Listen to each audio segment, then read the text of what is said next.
Qu'est-ce que la chiropraxie? La chiropraxie est une profession du domaine de la santé spécialisée dans le diagnostic, la prévention et la prise en charge des troubles neuromusculo-squelettiques de l'appareil locomoteur.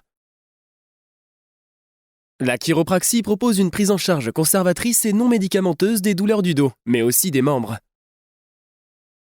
Le chiropracteur dispose de toutes les techniques thérapeutiques recommandées dans la prise en charge des troubles neuromusculo-squelettiques, comme les manipulations, encore appelées ajustements chiropratiques, les mobilisations articulaires ou le travail sur les tissus musculo-tendineux. Avant d'effectuer une prise en charge, le chiropracteur exclura toute pathologie grave sous-jacente. En plus des techniques thérapeutiques manuelles, la prise en charge chiropratique permet aussi d'évaluer les facteurs psychosociaux pouvant influencer la douleur, de conseiller des exercices ou de l'activité physique, de faire de l'éducation thérapeutique pour aider le patient à gérer ses douleurs. Qu'est-ce que la douleur? L'Association internationale pour l'étude de la douleur définit la douleur comme une expérience sensorielle et émotionnelle désagréable associée à ou ressemblant à celle associée à des lésions tissulaires réelles ou potentielles.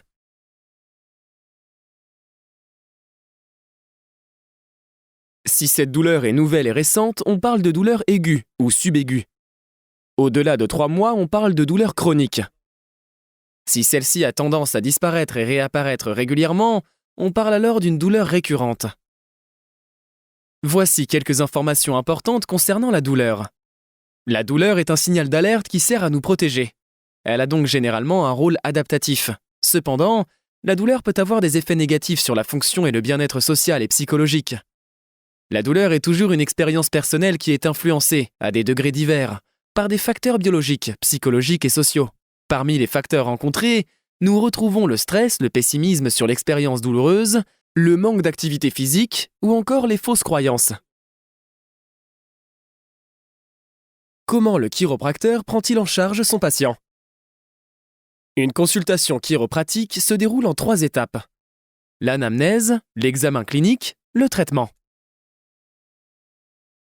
Durant l'anamnèse, le chiropracteur interroge le patient sur son motif de consultation, ses antécédents médicaux et familiaux, ses habitudes de vie.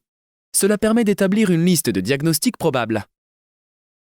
Ensuite, au cours d'un examen clinique, il tente de reproduire les symptômes du patient. Des examens neurologiques, orthopédiques et cliniques peuvent être réalisés accompagnés d'une palpation à la recherche d'une origine potentielle de la douleur. Enfin, si le cas rentre dans son champ de compétences, le chiropracteur propose un plan de traitement adapté, prenant en compte les symptômes et le profil du patient. Le traitement proposé est guidé par les attentes et préférences du patient, l'expertise clinique du praticien, ainsi que les données scientifiques disponibles. Dans l'intérêt du patient, le chiropracteur collabore avec d'autres professionnels de la santé pour une prise en charge pluridisciplinaire de la douleur. Lorsque la situation ne se situe pas dans son champ de compétences ou s'il considère que des examens complémentaires sont nécessaires, le chiropracteur adresse son patient à un médecin. En quoi consiste le traitement? Chaque traitement chiropratique est personnalisé en fonction des attentes et besoins du patient, selon les traitements recommandés par la littérature scientifique et l'expérience du thérapeute. Il comprend 2 étapes. Le chiropracteur va d'abord chercher à soulager les douleurs et ou à limiter l'incapacité. Puis, il veillera à prévenir le retour des douleurs ou de l'incapacité et à améliorer la qualité de vie du patient. L'un des outils du chiropracteur est la manipulation vertébrale, également appelée ajustement. Il s'agit d'un mouvement de force, rapide et de faible amplitude, appliqué sur une articulation. La littérature scientifique montre que la manipulation vertébrale permet de diminuer la douleur et d'améliorer la fonction dans certaines atteintes musculo-squelettiques, notamment les douleurs dans le bas du dos et la nuque. Lorsque le segment est ajusté, il est possible d'entendre un craquement. Ce petit bruit semble correspondre à la libération d'une bulle d'air par l'articulation. Il n'est pas systématique et surtout, il n'est pas douloureux.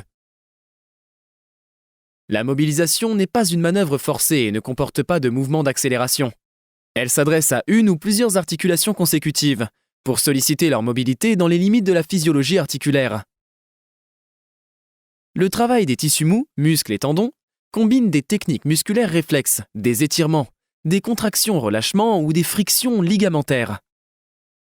Le chiropracteur préconise également des exercices et des étirements simples afin d'aider le patient à gérer sa douleur, à récupérer une mobilité naturelle et à devenir actif dans sa prise en charge. Il pourra aussi aider son patient à adopter une bonne hygiène de vie et le conseiller afin de limiter les récidives.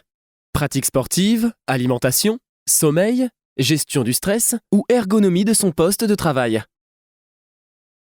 Intéressons-nous maintenant à l'origine de la chiropraxie. La chiropraxie a été fondée aux États-Unis en 1895. Cette année-là, Didi Palmer rapporte avoir effectué une manipulation vertébrale qui aurait permis à son patient de retrouver l'ouïe qu'il avait perdu 17 ans plus tôt. De là, Didi Palmer élabore un principe qu'une entité, appelée subluxation, serait la cause des pathologies et que seul le chiropracteur pourrait identifier et traiter en ajustant les vertèbres. Ce principe a été depuis remis en cause par les travaux scientifiques, mais reste fortement ancré dans une partie de la profession. En 1897, Didi Palmer et son fils B.J. Palmer ouvrent la première école de chiropraxie. Longtemps contestée et attaquée pour pratique illégale de la médecine, la profession s'est sans cesse remise en question et a cherché à démontrer son efficacité. Ainsi, à partir des années 1970, la profession va prendre un tournant entre ceux qui continuent à prôner une analyse du patient par la subluxation et ceux qui défendent le diagnostic médical et une pratique basée sur les preuves scientifiques. Cette approche scientifique, fondée sur des preuves et centrée sur le patient, est de nos jours largement répandue dans la profession et fortement soutenue par les instances représentatives telles que la World Federation of Chiropractic. En France, c'est également cette approche qui a été reconnue par les autorités lors de la légalisation de la chiropraxie en 2002 et sa réglementation en 2011. Comment devient-on chiropracteur ? La formation au métier de chiropracteur est standardisée à l'échelle internationale. Un organisme indépendant, le Council on Chiropractic Education, se charge de définir les standards et de certifier les collèges de chiropraxie qui les respectent. En France, depuis 1983, les chiropracteurs sont formés à l'IFEC, Institut franco-européen de chiropraxie.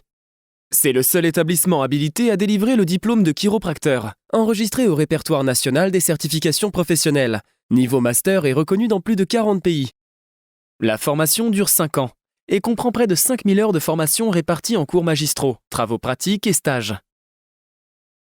Les enseignements couvrent 9 domaines d'études, des sciences fondamentales, de l'anatomie, de la sémiologie, c'est-à-dire l'étude des symptômes, des sciences cliniques, les traitements chiropratiques, des sciences humaines, de la formation à la méthodologie de la recherche, et enfin l'intégration des savoirs et savoir-faire.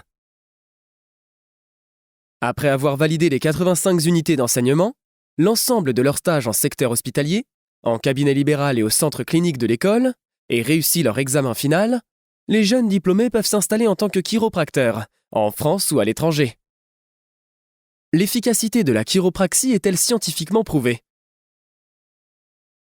La recherche scientifique a déjà démontré que les techniques utilisées par le chiropracteur étaient sûres et efficaces pour traiter des douleurs lombaires et cervicales. En 2019, dans un éditorial du British Medical Journal, 11 points ont été recommandés pour une meilleure prise en charge des troubles musculo-squelettiques.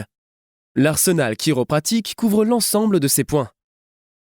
Aujourd'hui, des recherches sont effectuées notamment au sein de l'IFEC, mais aussi au sein des autres collèges de chiropraxie et universités du monde entier, pour comprendre ces autres bénéfices. La recherche s'intéresse également à l'épidémiologie des troubles neuromusculo-squelettiques, c'est-à-dire leur fréquence et les facteurs qui les influencent positivement ou négativement. Pour résumer, la douleur est une alarme qui nous informe que quelque chose ne fonctionne pas correctement. La chiropraxie peut aider à soulager vos douleurs musculo-squelettiques, à limiter l'incapacité et à aider votre corps à récupérer, sans médicaments ni chirurgie.